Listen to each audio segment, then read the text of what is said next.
할렐루야. 우리 옆에 있는 분들하고 인사하겠습니다. 사랑합니다. 축복합니다. 잘 될 것입니다. 믿음으로 선포하지요. 시작. 잘 될 것입니다. 반드시 잘 될 것입니다. 오히려 더 잘 될 것입니다. 크게 잘 될 것입니다. 아멘. 저를 따라서 하시죠. 성경으로 길을 찾고 기도로 힘을 얻는다. 오늘도 하나님의 말씀이 우리에게 큰 힘이 되시기를, 우리의 길이 되기를 주님의 이름으로 축복합니다. 오늘은 시편 11편의 말씀을 같이 나누겠습니다. 맨 위에 보면 다윗의 시 이렇게 되어 있죠. 다윗이 기록한 말씀이다, 시편이다 하는 내용이죠. 먼저 오늘 본문의 말씀을 쭉 한번 그 내용을 분해하고 또 그 의미를 살펴보겠습니다. 관찰이죠. 다윗이 시를 쓸 때 상황이 나와 있습니다. 2절 말씀 한번 읽어보겠습니다. 2절 다 같이 시작. 악인이 활을 당기고 화살을 시위에 먹이며 마음이 바른 자를 어두운 데서 쏘려 하는도다. 이게 당시 시편을 기록할 때의 상황. 악인이 등장하죠. 악인. 그래서 악인이 다윗을 죽이려고 한다 하는 것이죠. 이 상황이 언제인지는 잘 모르지만 이제 어떤 시편은 그 내용을 쭉 읽어보면 이것은 사울 왕에게 쫓겨다닐 때구나. 이것은 압살롬에게 도망다닐 때구나. 이것은 전쟁 중에 일어난 일이구나. 전부 다 이제 죽음 가운데 있는 거잖아요. 다윗은 참 위대한 왕이긴 하지만 참 어려움을 많이 당한 사람입니다. 그것도 보통 어려움이 아니라 왕에게 쫓기고 아들에게 쫓기고 전쟁에 나가고 엄청난, 항상 이 죽음이 옆에 있었던 그런 사람 중에 하나라고 볼 수 있습니다. 그래서 시편 23편을 보면 내가 사망의 음침한 골짜기를 다닐지라도 이렇게 돼 있잖아요. 제가 이 시편을 이해하지 못할 때는 그냥 그 시편 23편이 참 멋있다, 아름다운 시다 이렇게만 생각이 됐는데 그렇지 않습니다. 내가 사망의 음침한 골짜기, 실제로 음침한 골짜기를 다닌 거예요. 사울왕이 죽이려고 하고 동굴에 피하고 언제 죽을지, 언제 들통이 나서 발각이 돼서 붙잡힐지 그런 상황입니다.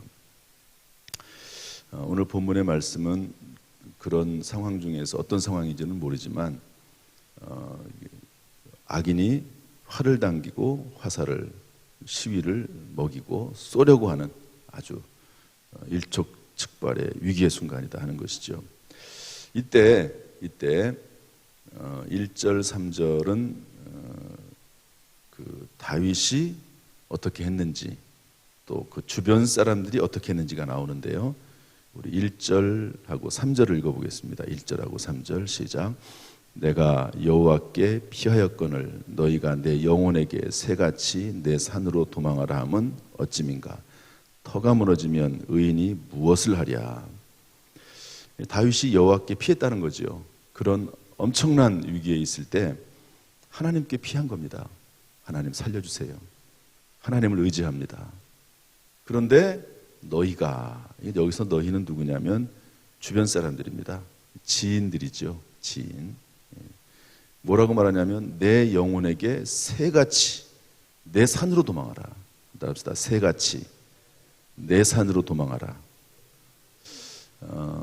시편을 쭉 읽다 보면 산이 나오죠. 어떤 산이 나올까요? 시온산이 나옵니다. 시온산은 뭐죠? 하나님의 성전이 있는 곳을 의미합니다. 거룩한 산, 시온산, 하나님의 산입니다. 그런데 하나님의 산으로 도망가라는 것이 아니라 너는 지금 여호와께 피한다는 말은 뭐죠? 하나님의 산으로 피한다는 의미거든요. 그런데 내 산으로 피하라. 내 산으로 도망가라. 이것은 너의 산, 네가 쌓아놓은 산, 네가 의지하는 산, 하나님의 산이 아니라 사람의 산으로 도망가라 하는 말이거든요. 그래서 이것은 철저하게 하나님을 떠나는 것을 말하고 하나님을 의지하지 않는 것을 말하고 사람의 공로를 세우는 것이고 인본주의를 세우는 것을 말합니다. 도망하라, 여호와께 피하는 것을 포기해라 하는 그런 의미입니다. 주변 사람들이 그렇게 말하는 거죠. 그러면서 3절에 터가 무너지면 의인이 무엇을 하랴. 이제 다윗에게 다윗이 의인이라고 표현을 하면서 터가 무너지면 지금 이 상황은 터가 무너졌다. 터가. 그러니까 공의가 무너지고 또 네가 무언가를 할 수 있는 사회적 기반이 사라지고 네가 왕이지만 그러나 네가 할 수 있는 일이 아무도 없다. 잘못하면 너 죽는다. 의인이 무엇을 하랴. 그러니까 하나님 의지하지 말고 내 살 길 찾고 인본주의로 사람의 지식을 가지고 도망가라. 딴 길로 가라. 그런 내용입니다. 그래서 1절과 3절 말씀, 1절부터 3절을 보면 당시에 다윗에게 처한 상황이 나오고 주변 사람들이 어떻게 말하는지가 나와 있습니다. 이런 상황 속에서 악인이 등장을 하고 지인이 등장을 하죠. 악인은 직접적으로 다윗을 죽이려고 하고 지인은 잘못된 정보를 제공하고 잘못된 권면을 하고 잘못된 충고를 하는 거죠.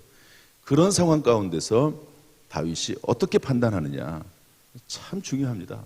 이 사람의 판단이나 이 분별력은 엄청나게 중요합니다.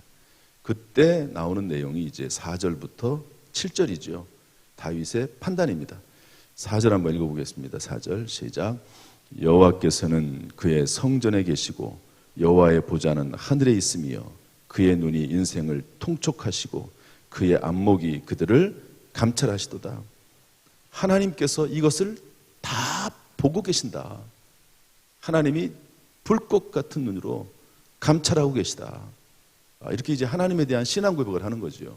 그래서 이 4절부터 7절은 다윗의 신앙 고백이며 확신입니다. 그 다음에 5절 말씀은 뭐라고 되어 있냐면 하나님은 다 하나님입니다. 하나님은 다 이렇게 하나님은 의인을 감찰하신다. 의인을. 악인도 감찰하시지만 의인도 감찰하신다는 거죠. 악인을 감찰할 때는 악인은 심판이고 멸망입니다.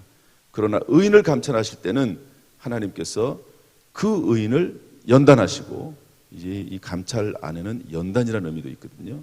의인을 연단하시고 그리고 결국에는 잘되게 하신다. 이 확신입니다. 다윗의 확신. 지금 이 상황은 나를 연단하려고 하는 상황이고 결국에는 잘되게 하실 것이다. 이런 확신 가운데 거하는 거죠. 그러나 악인과 폭력을 좋아하는 자는 하나님이 미워하셔서 6절에 보면 악인에게 그물을 던지신다. 그물을. 어떤 그물이냐? 불과 유황과 태우는 바람. 이거 불과 유황 하면 생각나는 게 뭐죠? 소돔과 고모라 성입니다. 악인 소돔과 고모라 성이 죄악이 관영하지요. 처음에는 하나님이 놔두세요. 그러나 그 죄악이 도저히 눈뜨고 볼 수 없을 때가 됐을 때 하나님은 소돔과 고모라 성을 불과 유황으로 심판하시지 않습니까? 악인이 지금은 나를 공격하고 나를 죽이려고 하지만 그러나 하나님이 조금 기다리시는 것뿐이지 때가 되면 하나님께서 그물을 던지시고 불과 유황과 태우는 바람으로 그들을 멸하실 것이다. 7절에 보면 여호와는 의로우사 의로운 일을 좋아하시나니 정직한 자는 그의 얼굴을 배울 것이다. 이 말씀을 보면 어떤 말씀이 생각납니까? 욥의 말이 생각이 나죠. 욥 42장 맨 뒤로 가서 그 모든 고난과 어려움을 다 겪고 나서 하나님에게 뭐라고 고백하죠? 지금까지는 내가 하나님을 귀로만 들었사온데 이제는 눈으로 배움나이다. 눈으로. 고난과 어려움을 통과한 결과가 뭡니까? 하나님에 대해서 그냥 막연하게 귀로만 지식적으로만 아는 거예요. 그런데 이제는 직접 눈으로 하나님을 보는 체험신앙이 된 겁니다.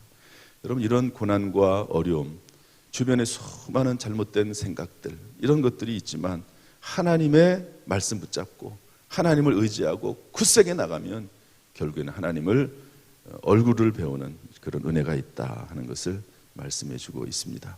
이런 내용이죠. 이게 쭉 그냥 읽으면 도대체 이게 무슨 말인가 잘 모릅니다.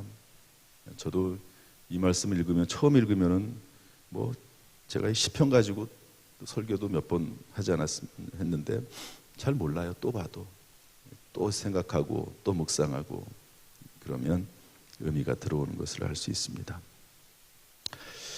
이 말씀 속에서 교훈을 찾는다면 우리 이제 성도님들이 이제 내용 정리를 하면 그 자연스럽게 이런 말씀이구나, 이 말씀이 나에게 필요한 말씀이구나 하는 것을 알 수가 있습니다.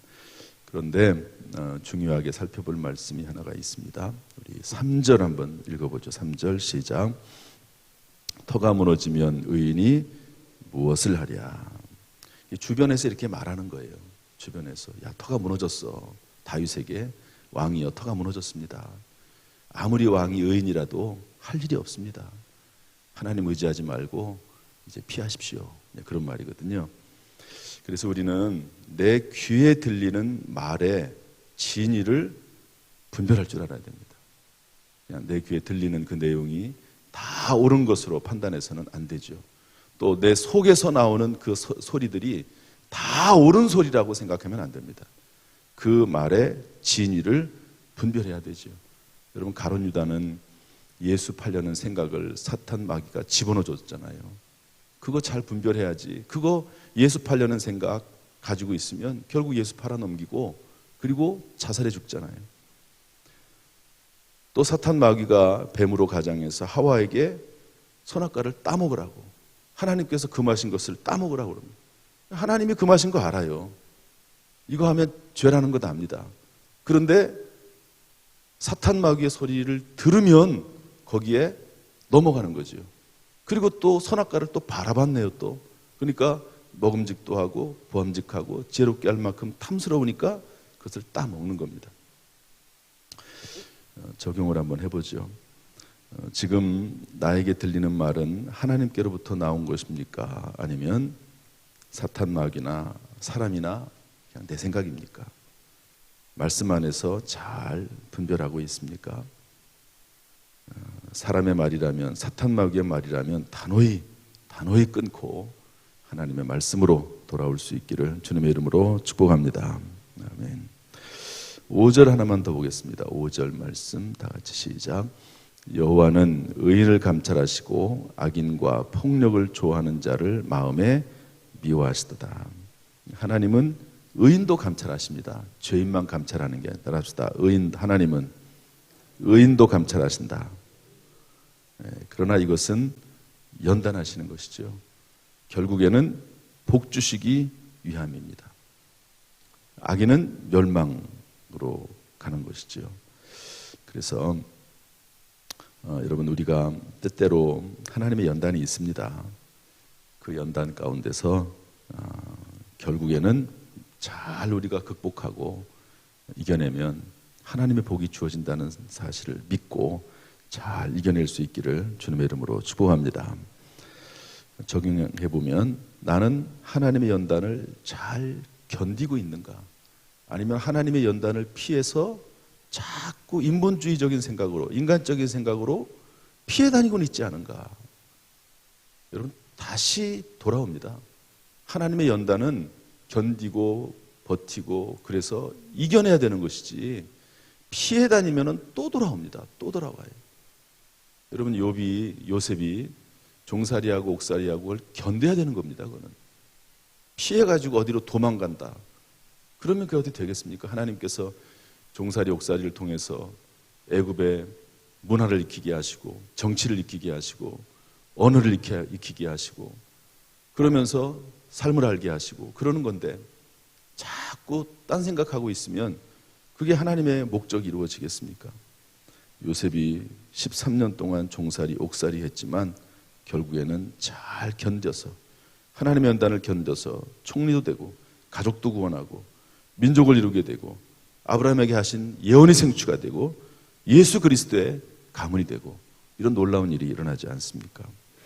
욥처럼 잘 믿음 안에서 인내해서 주님이 주신 결말을 반드시 볼 수 있기를 주님의 이름으로 축복합니다. 오늘도 순간순간마다 시간마다 지혜와 능력으로 저와 여러분에게 함께 하시기를 주님의 이름으로 축복합니다. 오늘도 하나님의 영이 늘 우리 가운데 함께 하시고 오직 예수 그리스도의 십자가의 보혈로 승리하시기를 주님의 이름으로 축복합니다. 아멘. 기도하겠습니다.